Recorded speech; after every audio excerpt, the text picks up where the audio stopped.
Kā rīkoties, ja nepieciešams piekļūt ēkas augšējiem stāviem, piemēram, lai nomazgātu logus? Tūlīt iepazīstināšu jūs ar uzņēmumu, kura darbība nedaudz sasaucas ar industriālo alpīnismu. Lai tiktu pie griestiem, jumtiem, ēku fasādēm vai citiem augstākiem objektiem, darbu veikšanas brīdī bez trepēm, virvēm un stalžām neiztikt. Taču jau labu laiku, kā praksē populārākās, ir alumīnija torņu konstrukcijas. Tās ātri un viegli saliekas, ir drošas un ērtas lietošanā.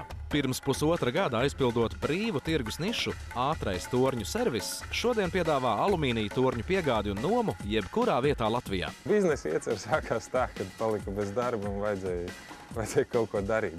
Neko nedarīt ir muļķīgi. Tad tā kā neliela pieredze ar šiem torņiem bija, tā arī tas viss sākās. Tagad, iespējams, šajā lauciņā mēs esam viena no lielākajiem. Biznesu Kārlis sāka viens. Tagad viņam jau ir 2 palīgi un krietni lielāks piedāvājumā esošs torņu klāsts. Ir 2 veidi torņi. Viens veids ir platie un otrs veids ir šaurie torņi. Gulēšana ir mierīgāka, tad, kad noliktava ir tukša, tad tas nozīmē, ka torņi strādā, klienti lieto viņus, viņiem labi, man labi. Galvenā uzņēmuma ātrais torņu servisa filozofija arī ir būt ātriem, tad, kad klientam to ļoti vajag un spēt teju stundas laikā piegādāt vajadzīgo konstrukciju.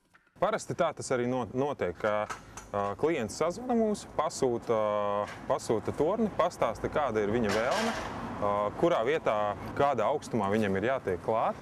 Un tad mēs jau atbilstoši viņa vēlmēm nokomplektējam torni, kāds mums vajadzīgs. Ja? Šajā gadījumā situācija ir tāda, ka klientam ir jāveic darbi pie šī loga, un mēs šeit samontēsim 5-metrīgu torni, tā, lai klients varētu veikt sev vajadzīgos darbus. Alumīnija rāmī apakšā montē riteņus, kas fiksējas ar bremzi un gumiju. Tālāk šos torņus var uzmontēt jebkurā vietā, pat uz nelīdzenas virsmas, regulējot katras kājas stiprinājumu augstumu atsevišķi. Detaļas visas ir ļoti vieglas, un šo te darbu var izdarīt principā jebkurš pat neprofesionāls. Un ir bijis arī, ka sievietes montē viņas un pēc tam priecīgas jūsmā par to, ko viņas ir paveikušas. Šo 5-metrīgo torni var samontēt nieka 10 minūtēs. Minimālais torņa montāžas augstums ir 2 metri.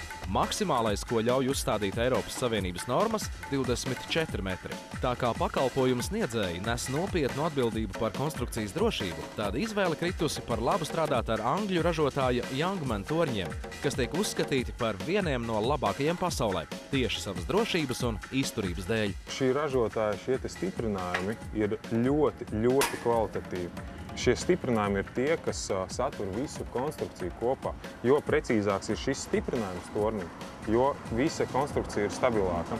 Stabilitāte ir augstākā, kāda ir iespējama. Uzkāpjot 5 metru tornī, vispār katrs var, arī cilvēks, kurš pat no augstuma baidās, brīvi to var izdarīt, jo visa konstrukcija ir vienkārši stabila.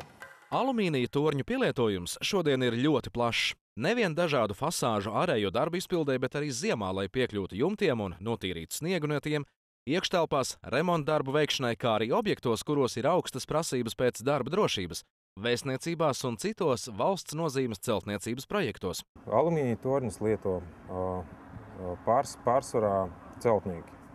Viņus lieto elektriķi, ventilāciju montētāji. Šie torņi ir noderīgi dažādās jomās. Pat rallijā, tad, kad vajag VIP klientiem ložas, tad arī šos torņus paņem un izmanto kā ložas paaugstinātas. Velo sacensībās lieto tiesnešiem, tad, kad vajag stāvēt nedaudz augstāk virs sportistiem, lai redzētu to finišu līniju, arī lieto šos torņus. Veiksmīgā uzņēmuma attīstībā ir jāiegulda. Tāpēc jaunums, ar ko lepojas ātrais torņu serviss, ir elektriskais pacēlājs, kas savu pateicīgo gabarītu dēļ var tikt pārvietots arī plašākos liftos. Darba augstums viņam ir 5,2 metri un strādāšana ļoti patīkama uz viņu. Piespiež podziņu un ceļos augšā. Šis pacēlājs ir liels palīgs elektriķiem, ventilāciju meistariem un līdzīgu darbu veicējiem.